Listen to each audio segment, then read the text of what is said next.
Assalamualaikum. Udah kayak abang lo nih, assalamualaikum. Teman-teman, ketemu lagi di konsen komenin seenak-enaknya. Episode berapa ya? Lupa lagi gue. Capek juga ya. Gue dari Botswana ke perbatasan Jawa Barat. Aduh, apa kabar? Mudah-mudahan sehat-sehat ya. Corona masih ada. Orang-orang makin cuek, mantep. Mudah-mudahan yang nonton sih sehat-sehat aja ya, tetap mematuhin protokol kesehatan. Hari ini hari yang bahagia. Waduh, Mang Jamil istirahat dulu lah, kerja mulu kayak kagak. Ngomongin apa ya kita hari ini? Ngomongin soal, oh iya, Amerika presidennya baru. Selamat Pak D Biden. Walaupun saya tidak terlalu menyukai Anda karena jagoan saya tidak jadi nyapres, tapi selamat. Setidaknya orang yang saya sebelin sekarang KO. Corona hari terakhir kemarin sore perharinya 5.000 ya, angka yang lumayan fantastic.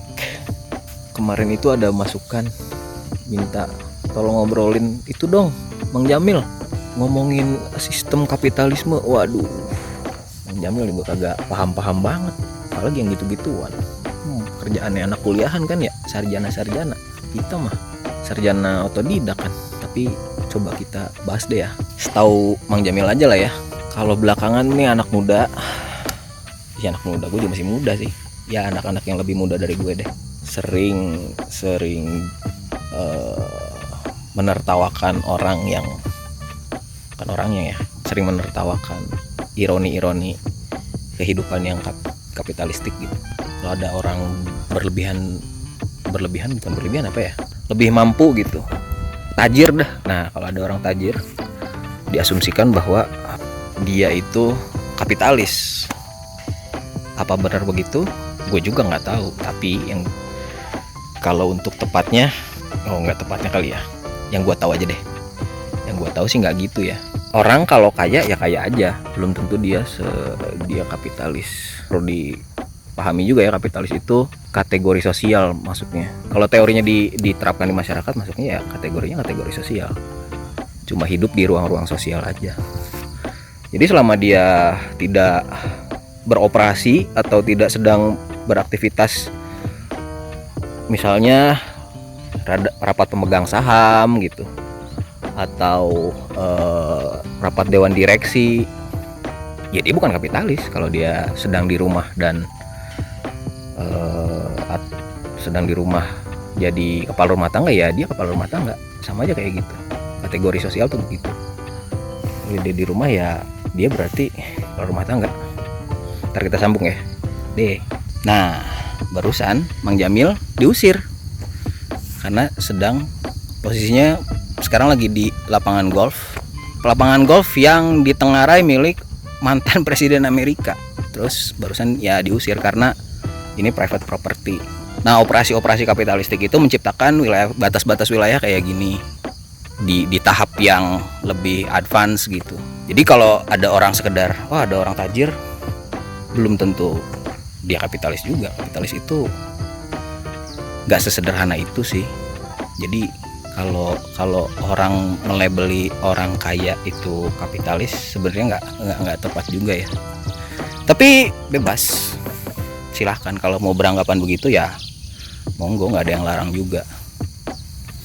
Cuma kalau mau sedikit cari tahu lebih dalam ya, mungkin pemahaman soal yang mana sih, apa sih kapitalisme itu, ya bisa baca, bisa nonton kuliah di YouTube, banyak sekarang kuliah gratis online gitu dengan dosen-dosen yang oke. Atau baca ResearchGate, Google apa sih namanya yang edukasi itu, lupa gue, ya itulah pokoknya. Jadi yang jelas Gitulah ya sederhananya. Terus apa di Indonesia ada kapitalis? Ya itu gue nggak tahu, tapi gue agak ragu ya kalau di Indonesia ada kapitalis. Di sini kan banyaknya pemburu rente ya. Nanti bisa dicarilah apa itu pemburu rente. Gimana modusnya, gimana kerjanya. Terus yang banyak itu di sini koncoisme. Nah, kalau koncoisme di Indonesia itu banyak. Koncois itu apa namanya? Kronian tuh di sini banyak tuh model-model kayak gitu. Jadi kalau kapitalis kan dia sepenuhnya mengoperasikan modus ekonominya atau pola ekonominya ke akumulasi ya. Sistemnya yang namanya eksploitasi itu. Maksudnya dalam rangkaian proses eksploitasi itu nanti ada nilai lebih. Nah, nilai lebihnya itu yang diakumulasi nantinya gitu. Dan dia bukan memperkaya diri ya. Seorang kapitalis itu bukan orang-orang yang, kalau mau dikategorikan individu per individu gitu. Misalkan seorang individu yang dicap kapitalis itu tidak punya intensi untuk memperkaya diri. Ada, cuman ada mungkin, gue nggak tahu, tapi secara teori sih seingat gue enggak. Maksudnya bukan memperkaya diri, tapi dia memperbesar ya itu akumulasi nilai lebihnya itu. Ya jadi teman-teman ya silahkan ya cari sendiri lah ya. Gue juga bukan dosen kan. Cuma kemarin ada yang bilang aja, Bang Jamil jelasin soal kapitalisme dong gitu. Waduh, gue juga bingung, tapi ya udahlah.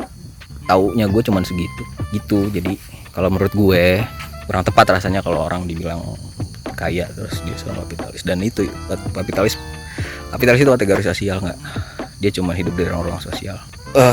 Kalau ada seorang bapak rumah tangga gitu, atau seorang pemuka agama atau apa ya, dia di rumah ya pemuka agama, di tempat beribadah dia pemuka agama, tapi ketika dia lagi rapat dewan direksi, rapat ya itu tadi, rapat pemegang saham, ya dia sedang beroperasi sebagai seorang kapitalis gitu. Terus jangan memilah pakai kategori moral, agak nantinya bakal kesulitan sendiri untuk mana baik, ini baik atau jahat gitu. Itu kapitalisme tuh susah tuh kalau dipilah pakai kategori moral begitu. Nantinya malah jadi blunder sendiri. Lebih baik ya kalau mau memilah ya, gue lupa tapi setahu gue ada metodologinya tuh gitu. Kalau mau identifikasi social class yang gitu-gitu tuh tidak sesederhana itu Ferguson. Tapi ya bebas sih kalau mau tetap berkelakar, cuma sekedar buat kelakar aja gitu. Tapi ketika itu dibawa ke ruang-ruang formal, ke diskusi ilmiah atau yang gitu-gitu, kalau lu berpendapat bahwa orang kaya itu kapitalis, mungkin daripada diketawain lebih baik cari tahu lebih lanjut lah ya sendiri gitu. Oh iya, kapitalisme itu selalu punya lawan ya, anggap aja lawan lah ya, selalu ada pertentangan gitu. Nah, yang di kubu seberang teori kritiknya namanya sosialisme. Nanti di tahap lanjutnya bakal lahir komunisme dan Leninisme, segala isme kiri di sana ya. Istilahnya kubunya kiri kan ya, pemisahannya tuh kanan dan kiri. Kanan itu konservatif, yang mana belum tentu kapitalis juga gitu, tapi mudahnya gitulah ya. Kiri itu progresif, kanan itu konservatif. Ya kalian bisa baca sendiri lagi lah. Gue juga nggak paham banget, takut nanti malah nyesatkan. Cuma itu aja sih, gue cuman bisa kasih tahu yang gue tahu aja. Terus apa lagi ya? Bahas apa lagi ya? Soal corona ya, bosen juga ya corona. Vaksin yang nggak jadi nggak beres-beres. Selalu gagal di fase-fase 90%, 91%. Terakhir itu Pfizer di Amerika yang katanya bakal ngeluarin vaksin di waktu dekat ini, tapi masih banyak pihak yang meragukan juga. Terus Rusia juga, biasalah rivalnya Rusia itu, katanya udah siap ngeluarin vaksinnya juga. Gue lupa namanya tuh, kayak kalau nggak salah, makanya sama kayak ulang-aliknya mereka deh, pas Sputnik gitu. Sputnik ya kalau nggak salah, lupa gue. Tapi kalau mudah-mudahan kalau emang bener mujarab ya syukur ya, walaupun belum nyampe ke Indonesia, setidaknya sudah ada vaksin yang mujarab deh gitu. Siapa lagi ya,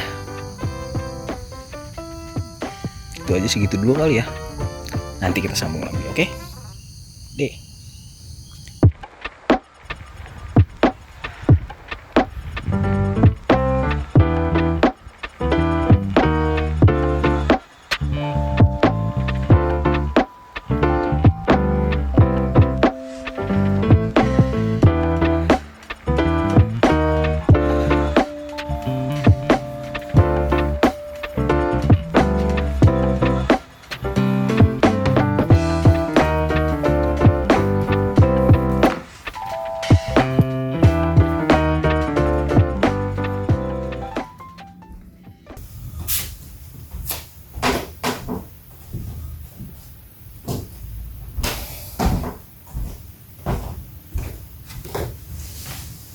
Lah, kamera, salah, ini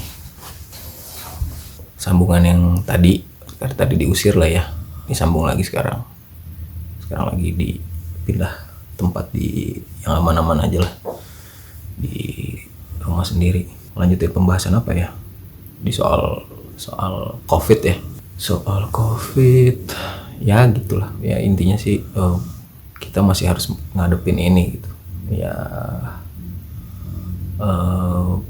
bukan hal yang bakal cepat berlalu sepertinya, tapi juga ini jadi hal yang menarik untuk dipelajari ya. Ini kan jadi momentum yang bersejarah, ketimbang misuh-misuh sama situasi. Cuma ada dua opsi untuk tetap bisa nikmatin ini.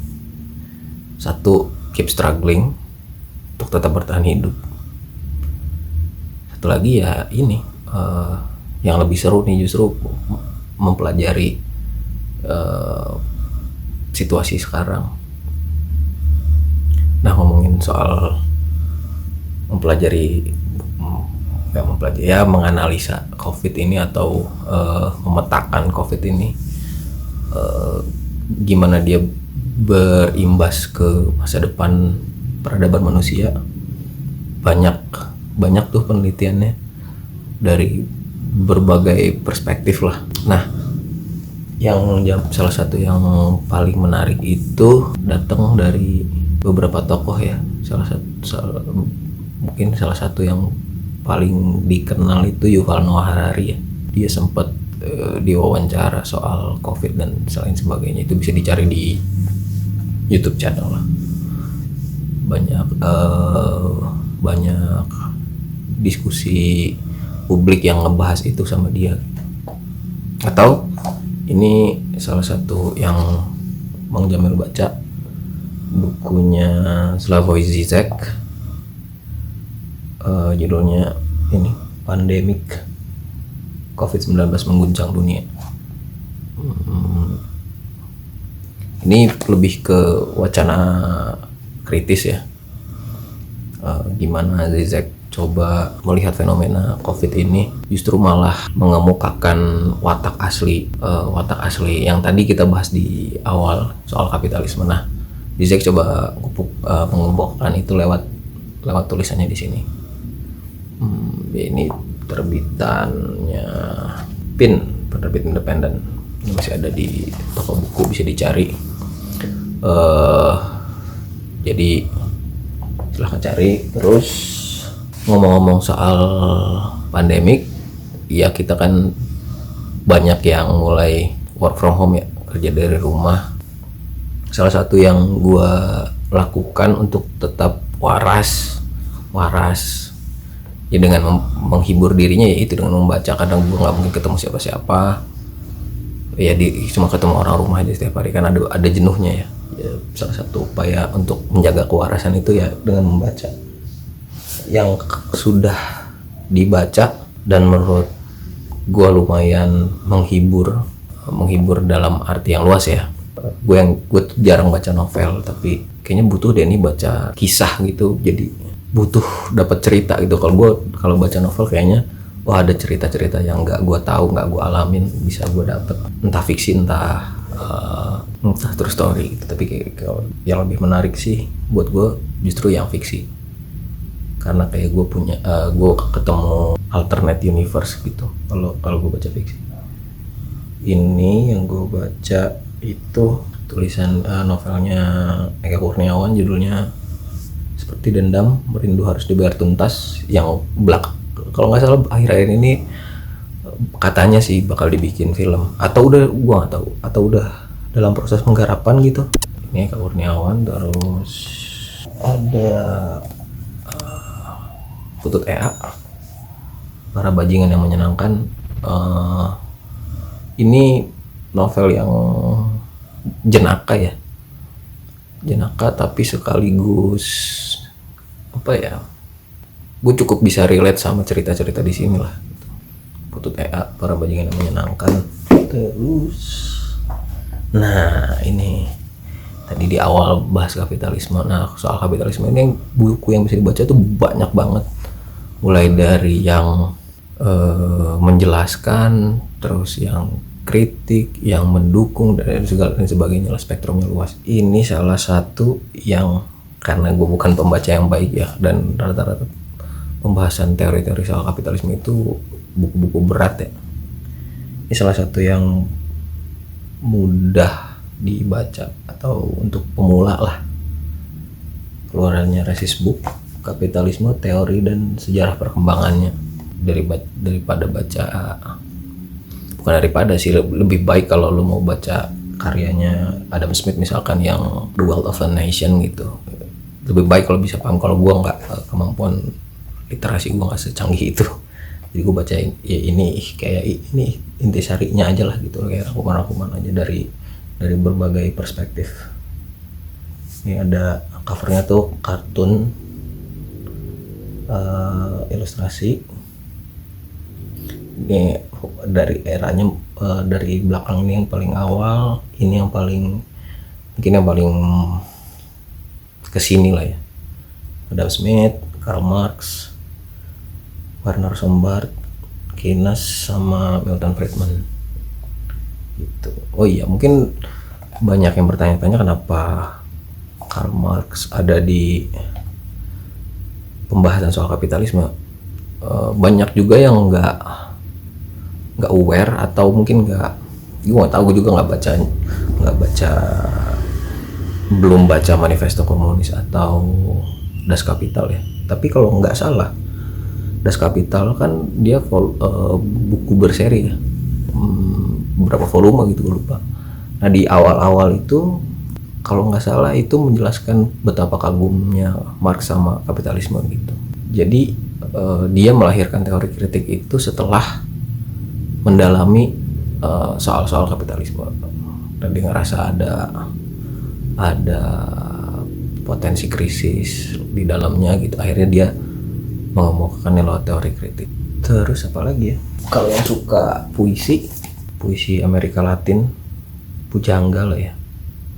Wah Pujangga ya, penulis puisi asal Amerika Latin, Roberto Bolaño dari Chili. Para Bajingan yang Romantis, sepilihan puisi. Ini kumpulan puisi gitu, kumpulan puisi lumayan baru, karena gue biasa mengenal puisi-puisi Indonesia aja.